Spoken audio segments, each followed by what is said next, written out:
네, 안녕하세요. 인터뷰룸 하윤정입니다. 오늘은 좀 높으신 분을 모셔봤습니다.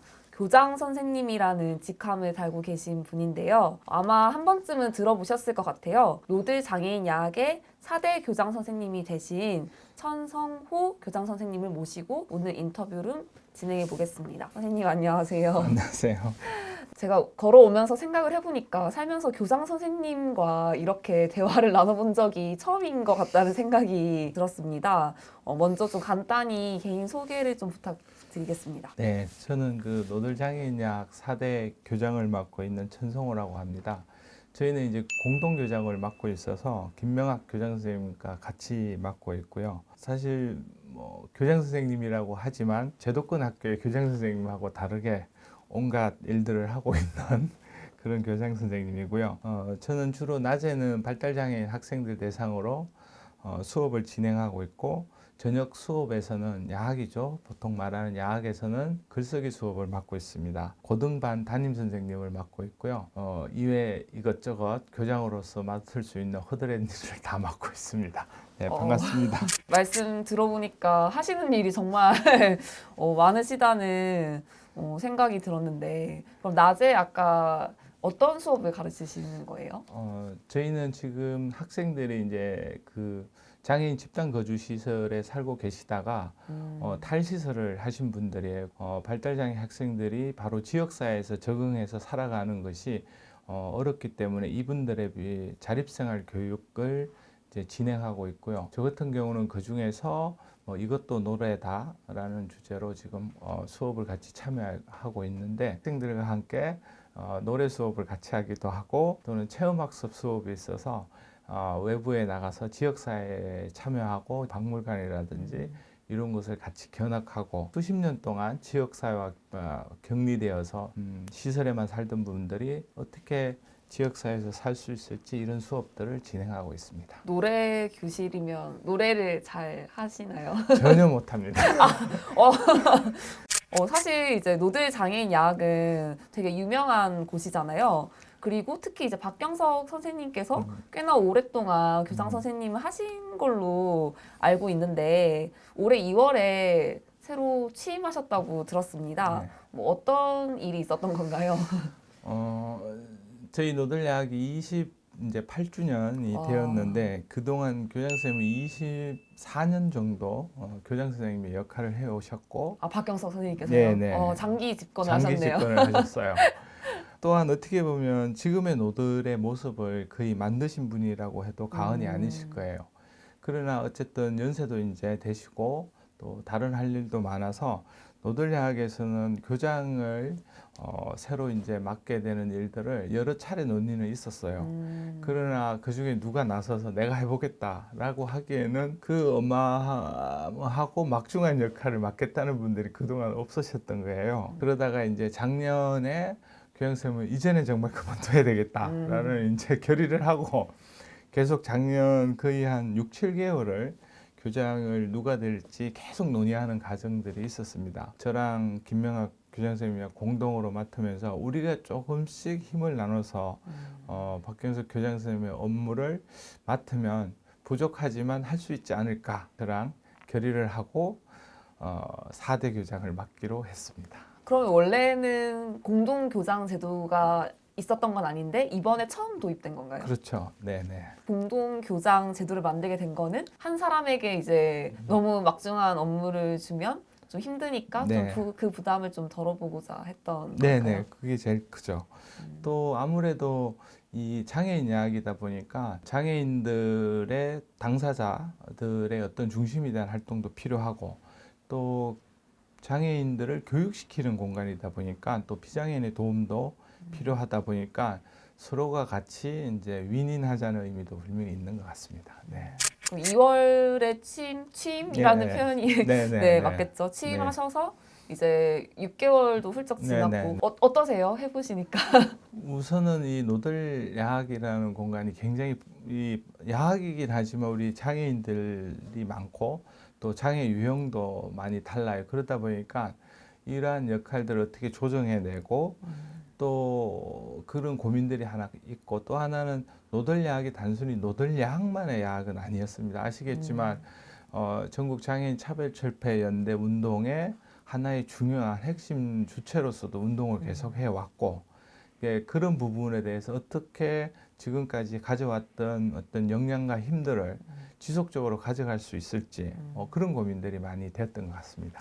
교사에서 그러면 교장 선생님이 되신 건가요? 교사를 하고 그다음에 교사 대표를 맡고 그 뒤에 이제 올해부터 이렇게 맡게 된 거죠. 네. 주로 평교사에서 시작했습니다. 그럼 노들 장애인 야학에는 뭐 어떻게 근무를 하게 되신 건가요? 제가 2009년도, 8년도 정도에 제가 이제 비장애인 야학에서 오래 활동하다가 야학에 관련돼서 책을 쓰는 일을 했었어요. 그래서 그 한국 야학 운동사라는 책을 썼었는데 거기에 이제 장애인 운동도 다뤄야 되기 때문에 박경수 교장 선생님을 인터뷰하는 일들이 있었어요. 그다음에 이제 박경수 선생님도 인터뷰하고 그러면서 교장 선생님이 그때 시간이 나면 한번 와서 같이 자원활동을 하면 어떻겠느냐 이런 제안이 있었어요.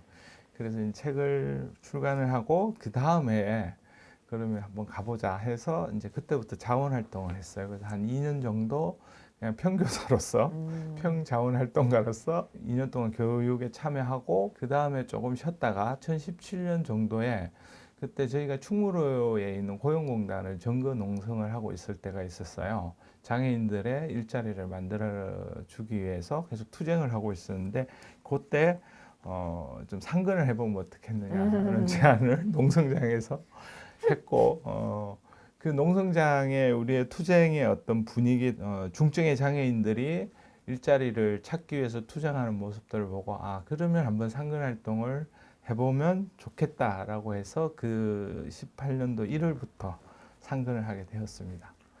그때는 주로 저는 지금의 발달장애 학생들 프로그램을 담당하는 일을 2년 정도 담임했었고요.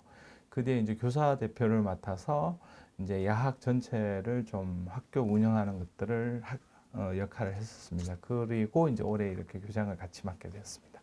그러면 노들 장애인 야학에 오시기 전에도 그러니까 야학 네네 했었죠. 활동을 하신 거네요. 네네 예 비장애인 야학에서 많이 했습니다.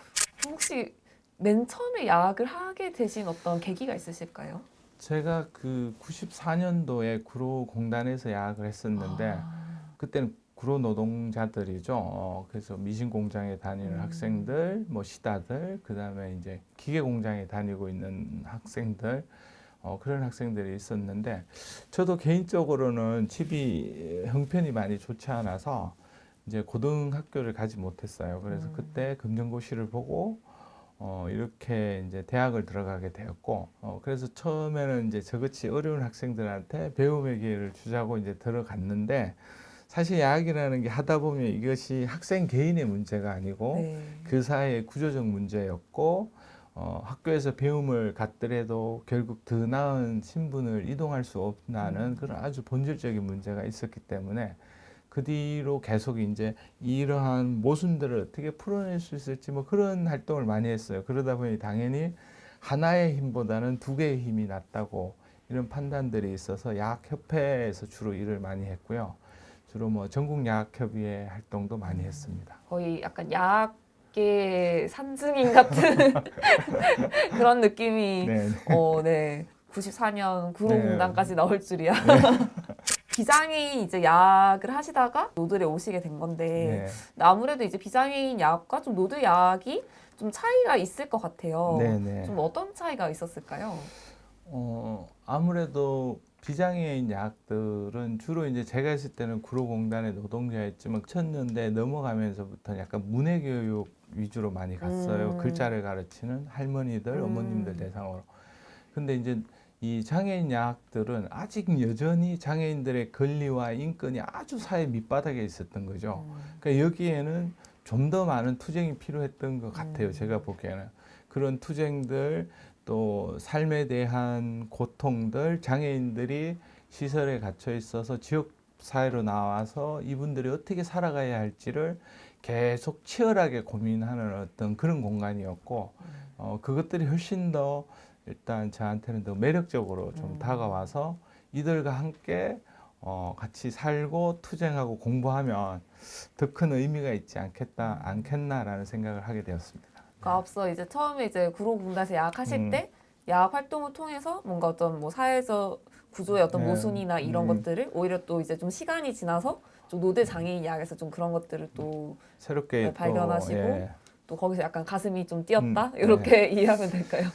네, 가슴이 많이 뛰었습니다. 아 물론 이제 박경선 선생님의 제안 때문이기도 하겠지만 아 내가 진짜 노드를 해야겠다 뭐 이렇게 결심하게 된 어떤 뭐 순간 같은 게 있을까요? 제가 2010년도에 야학을 할 때는 학생들이 활동 지원사들이 많이 없었어요, 거의. 네. 그러다 보니까 학생들이랑 뭐 쉽게 얘기해서 대서변 지원부터 뭐 같이 밥을 먹는다든지 저녁에 술을 먹는다든지 이 일상을 대부분 교사들이 지원을 해야 됐었어요. 그런 지원이 되다 보니까 학생들 입장에서는 저같이 덩치가 크고 한 교사가 너무 좋은 거예요. 아, 잘 지원을 할 수 활동을 잘 있어요. 지원해 줄 수 있으니까. 네.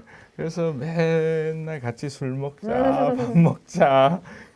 그러면서 많이 정이 들고 그것이 이제 계속 그 노들야학을 하게 된 또 계속 관심을 갖게 되는 계기가 되었고, 네, 그 중에 또 한 학생은 우리 지금도 야학에 다니고 있는데 김경남 학생이라고 발달장애 학생인데 탈시설을 했던 거예요. 그래서 그에 이제 저랑 같이 야학을 하게 되었는데 우리는 그때 발달장애 학생 어떻게 지원해야 될지 거의 아무도 몰랐어요. 이 발달장애가 뭐지? 지적장애가 뭐지? 이렇게 생각하였는데 그 친구를 계속 지원하고 하면서 아 사람이 계속 바뀌어 나갈 수 있다. 그것이 노들야학은 충분한 그런 가능성을 가지고 있는 공간이다. 그런 의미에서 굉장히 희망의 공간이다. 이렇게 판단을 했던 것 같습니다. 은연중에 네네. 선생님께서 인기 교사였다는 사실을 자랑하신 것 같은데. 네, 제가 농담이긴 하지만 노들야학의 BTS로 불리기도 아, 했습니다. 정말요? 와, 세상에. 네. 혹시 교장 선생님 출마 자격이 있나요? 자격은 제가 알기로는 아마 1년인가 2년 이상만 교사로 활동하시면 아, 되는. 누구나. 예. 학생도 가능합니다. 동문도 가능하고 아. 또 따지고 보면 뭐 내가 노들에 관심 있는 사람은 출마도 할 수 있습니다. 아. 제한은 없는 거죠. 그냥 할 수가 없죠, 사실은. 왜냐하면 이 복잡하고 이 힘든 일을 누가 하려고 하겠습니까? 그래서 24년 동안 그렇죠. 한 분이 예. 뭐 자이든 타이든 타이든 하시게 네, 된 할 거죠. 수밖에 없었던. 네. 이렇게 알면 알수록 뭔가 노들 장애인 약에 대해서 사실 이렇게 들어는 봤지만 실제로 네. 이제 그 안에 어떻게 이렇게 뭐 돌아가고 있는지에 네. 대해서는 사실은 이제 알 기회가 많이 없었는데 네. 좀 개인적으로 오늘 인터뷰를 통해서 이 부분을 알 수 있어서 좀 되게 흥미롭다는 네. 네, 좀 생각이